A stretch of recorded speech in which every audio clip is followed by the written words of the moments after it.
just going to have to look at one big glow coming out of Iran. And they better sign their agreement fast.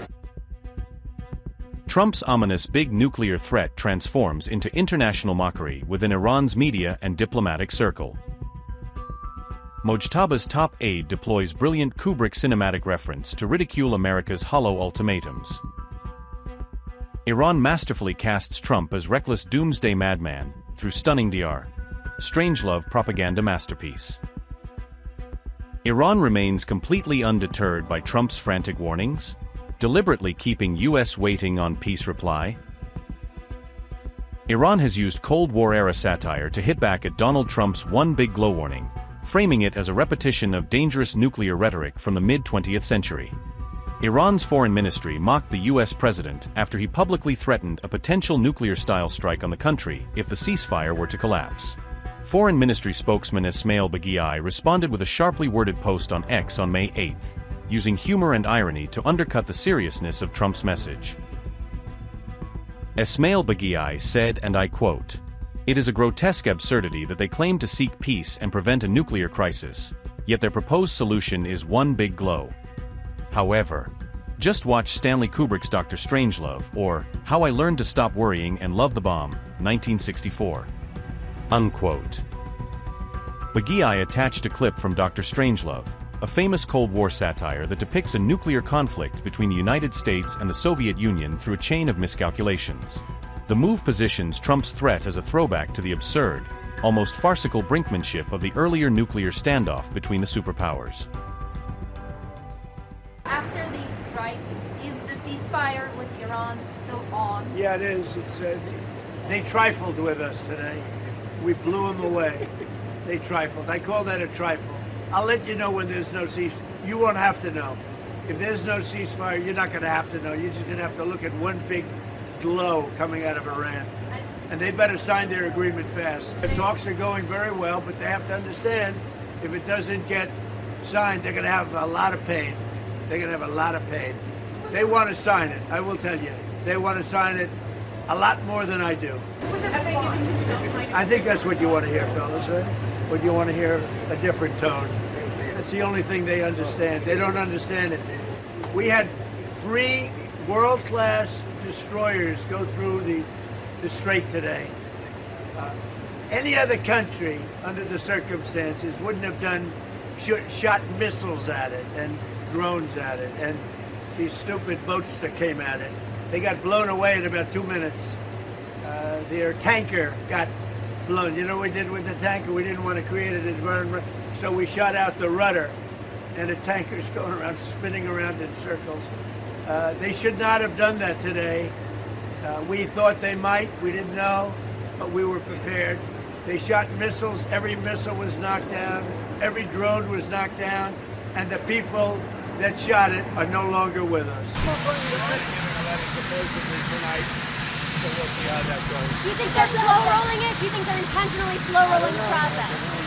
We'll find out soon enough. Mr. President, yesterday you met the Brazilian leader. Are you optimistic about Iranian response to your proposal? Well, we'll see what happens. Look, they have no military.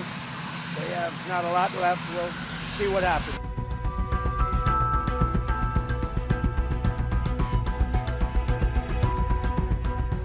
The U.S. is currently awaiting an Iranian response to its one-page memo, which is expected to form the basis of a broader peace plan negotiated through Pakistani mediators. However, Iran has stated it is not bound by U.S. deadlines, adding that the matter is still under discussion within Tehran's negotiating and security establishment.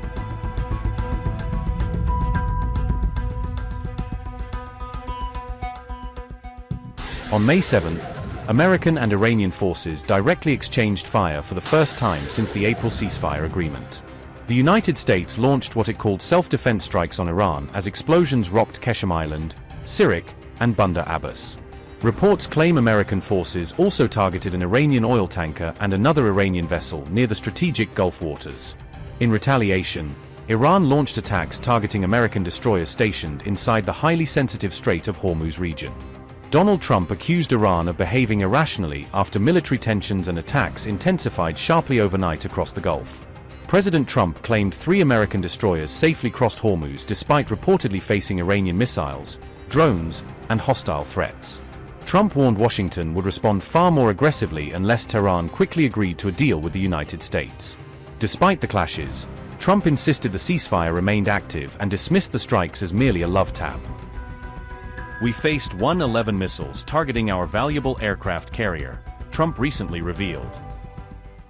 As Commander-in-Chief, I will always support our great service members and their families. We've invested a record-setting trillion, and now it's up to $1.5 trillion, and all built in the USA, by the way, all right? So it's a lot of jobs, too, you know? Some people said I did it for that. Actually, I didn't. I did it for the military, but it's a byproduct. We have tremendous numbers of very talented people building all of the things that we do, and we make the best equipment anywhere in the world by far. They're all ordering it for us. In fact, I've given a special edict that the defense companies who have the best equipment, they're not making it fast enough, and now they're all building plants all over the place. I said, you're not allowed to buy back stock anymore. I told some of these people that are making millions and millions of dollars, you got to reduce your salary. I'm going to reduce your salary. You're going to put it into weapons. And it's been incredible, the spirit we have. And they're building, some of them are building 6, 7 plants right now to make the Patriots and the Tomahawks. Tomahawks are unbelievable. Patriots, unbelievable. We had, recently, we had 111 missiles shot at one of our very valuable objects, something called an aircraft carrier.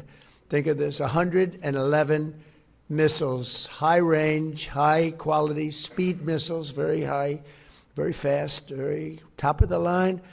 111 out of 111 missiles shot at a, you know, well, it used to be, you'd like to say, $1 billion boat. Now they're about $18 billion. They're very expensive. But 111 coming at them at 3,500 miles an hour. All 111 were shot down and didn't even get close to the ship. And they're all laying at the bottom of the ocean along with the Iranian Navy. They're all laying very nicely under the water. But think of that. 5 years ago, a thing like that would have been impossible. 10 years ago, it's not even thinkable. Ronald Reagan actually thought of the concept. They called it Star Wars, but it wasn't a concept that anybody thought would ever work. But, you know, you have these things coming at you, and we have the Patriots. The Patriots are the best of them. And we have other things also, but it's when you think you hit 100% of the missiles coming at us, it's not like, oh, let's let a couple get through. It's not that bad. One gets through, it's problems. So we can do things today, and no other country has anything like that.